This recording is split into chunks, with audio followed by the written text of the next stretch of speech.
there was one more thing that I was talking about just before Dan joined us, and that was one of the pieces I skipped in my presentation. Where was that? Oh, there it is, right there.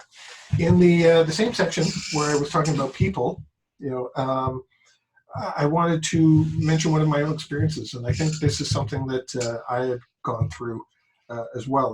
There were two pieces to this that I wanted to. One place where I was working a long time ago, I wanted to have a bit of an awareness session with a lot of people, key people. Break them down into small lunch and learn type sessions as to what business continuity was and why the organization was focusing on it and why we needed to put something in place, for them. And I had a director who didn't want anyone from his area attending. And I asked why. And he said that, he didn't want to talk about disasters. It's too negative. If something happens, we'll tell people what they need to do, and take it from there. And I kind of took exception to that. I wasn't offended or anything, but I took exception, saying that, well, that makes no sense because they're not going to know how to do it if you're going to tell them what to do. They're just going to say, well, what do I do? What do I need to do that? When do I do it? Where do I do it? And he thought talking about disasters, instantly meant, death and destruction. Not necessarily. You can have situations where people don't die. You can have impacts, operational impacts. Someone can cut a gas line and your facility is not available, or your power line. And, I've seen that happen. A backhoe rips up a power line into a building. And so, he didn't want to talk about that. And he didn't want his staff involved in conversations like that. And maybe it's more of he himself wasn't really aware. A long time later, I thought about it. Well, maybe it's himself that's more hung up on disasters and the impacts, and he's not aware of what his role is. So later on, I just kind of reached out to him and had a little chat, and I said, I need your help, and he eventually got on board, and he started to understand things a little bit more, and it kind of turned out that he hadn't been told in the past what his role was. So because he didn't know and didn't think it was something that he was going to be involved with, then he didn't want his staff, being involved.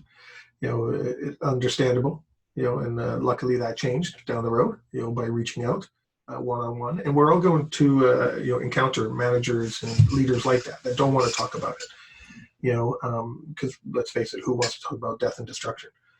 But all disasters aren't death and destruction, so reaching out, if you do have somebody like that, you work with someone, reach out and talk to them one-on-one and just say, what are your concerns? What would you expect of me? And eventually you will open up that communication line and you'll start hearing, that they either have their own fears or they've never been told themselves what they need to do. They've never been involved, or they were trying to be involved and yet they were ignored. And that happened actually. I was talking with another manager years ago, where he really just was involved, but not really much. He would just show up, so to speak. And I had a chat with him, and he had some ideas, and he would just say, he goes, I know I've said this before, and you're not going to pay any attention. But it was, I was still relatively new here, and I said, well, no, I've not heard this. This is good. You've got some good feedback. And he goes, well, I've been saying that for a few years, and everybody ignores me. I said, well, not anymore. So I started writing it down and taking that stuff. And, if I was confused with details, I would talk to him and run ideas past him. And, hey, that idea you talked about, here's how I envisioned in embedding it with, such and such plan. I go, well, that's good, but, we just need to consider this. Oh, yeah, that's great.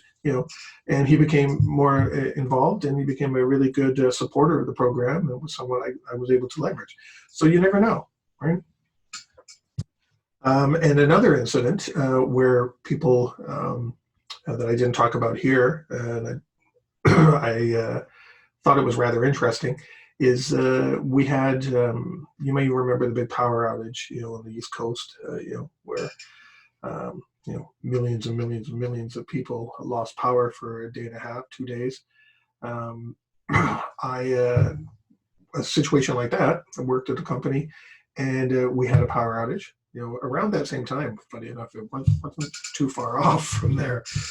Maybe it was a sign of things to come, with the big outage. But we had a problem, and we had the crisis management team activated, and we were all in a room or on the phone, depending where anybody was.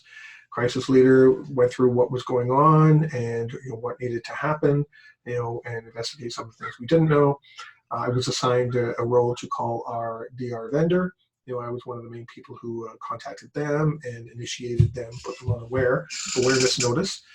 And so I did that. I went, and other people, all of a sudden, my role, once I did that, was to go back to the crisis management team leader and tell them such and such is done. This is what our next step is. We wait for, this is who's going to call us, and et cetera, et cetera. I won't go through their entire plan, but had that all outlined and knew what was to happen. And because other people knew I was calling the disaster vendor, our third-party vendor at the time, they all of a sudden were coming at my desk. Well, what did the vendor say? What did you tell the vendor? I need to know when this and that, and I need to know that. Like, everybody was kind of thinking they were in charge, and I found that rather interesting. And I took a look back as a lesson learned, going, people weren't really clear on their roles and responsibility and who they needed to communicate to.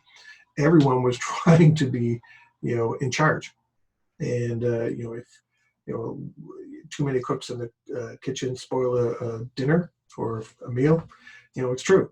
And everybody thought they were the leader that day, and it turned out to be rather difficult to try and be on the phone with the vendor, giving them specifics when you've got people who have nothing to do with the DR vendor at all, telling you, what are they saying? Put them on speaker. I need to know this, I need to know that, I need to know what to tell people. It's like, no, wait a minute. You don't get to know this information before the crisis management, the team leader, and the people who make the decisions know, because you're going to go off and do things that they may say is not critical and does not need to be done. So, I kind of had to not physically push my way through, but, I had to push my way through them, away from my desk, and went to the crisis management team leader and gave them the details and said, this is the situation, here's what's going on, here's what the next step is. I've given them the special authorization code, et cetera. They will be calling us back in 5 minutes at this number, which is what they were supposed to do. So, and we took it from there and kicked everybody else out the room, and only those that needed to be in there, and luckily things got fixed rather quickly, and we didn't have to escalate and, change buildings. But I thought it was rather interesting, people that didn't want to talk about disasters, and then some people who think they were, everybody suddenly became, the leader in a situation, but yet didn't know their roles. So we've come nearly to the end of the show, or the live broadcast, I should say. I shouldn't say the show, sorry, with the picture of my radio stuff behind me, I can't help but think about the show.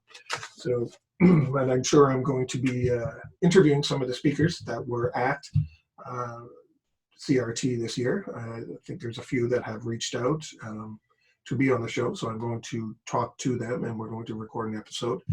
I do have an agreement with Dan that if we have, let's say just six, I can't remember the number right now, but 6 speakers, I will, air a show starting November, 1 CRT speaker every month to help promote this conference. And I hope more people join this conference and listen in, and either listen in to a live channel, virtual, or as we all hope, can have a face-to-face conference. But the speakers are great here. The vendors, without their participation, none of us would be here.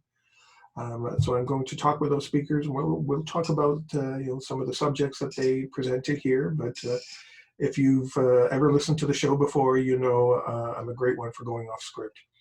I have no problem talking about other things. And it happens, well, about 75% of the time. Each show we will have an agenda and outline, and as soon as people start talking, that's usually when I start asking questions. Oh, that's an interesting point, and we go off on a different tangent, and that's completely fine with me. It makes it more natural. I want guests to say what they want to say, rather than just answer questions, that I provide, because then really I'm telling them what they're allowed to say. And if it's not sales, they're not sales and marketing, then everything can go. We can talk about anything. And to all our anyone who is listening or still listening, if I hadn't put you to sleep yet, and you want to become a guest and talk about something, give your feedback on the industry, what you do, a lessons learned, a case study, or complain what's wrong with the industry. Who knows? Anything. Feel free to reach out to me. Alex@stone-road.com. I think my email is on the profile page here with all the other speakers' profiles. And I'm more than happy to talk to you, and we'll see about getting you on the show. Or if there's something you want us to talk about, even ideas for this, the conference, get a hold of the conference event coordinators, give them feedback, tell them what you'd like to see next year, and the planners, hey, could you do more of this, less of that, or, I'd like to see a session about XYZ, all that information, the conference is here for you, right, to learn and share experiences, so any way, either through me or through the conference coordinators, event planners, give us all your feedback, let us know what you want us to talk about, and for myself, I'd be happy to talk to you on the show, and promote you and get your name out there, and it looks great on a resume, and I'm always happy to talk to anybody, so feel free, get in touch. And I want to give a big thanks to all of the presenters, of course, for doing a great job, and I know I'm going to be listening to a lot of your sessions, once they become available. And to the exhibitors, who, let's face it, without them, we wouldn't have a conference. And if we did, our fees would be sky high. So a big thank you to all of them for their help in contributing to what they're doing. And keep doing it, to everybody out there.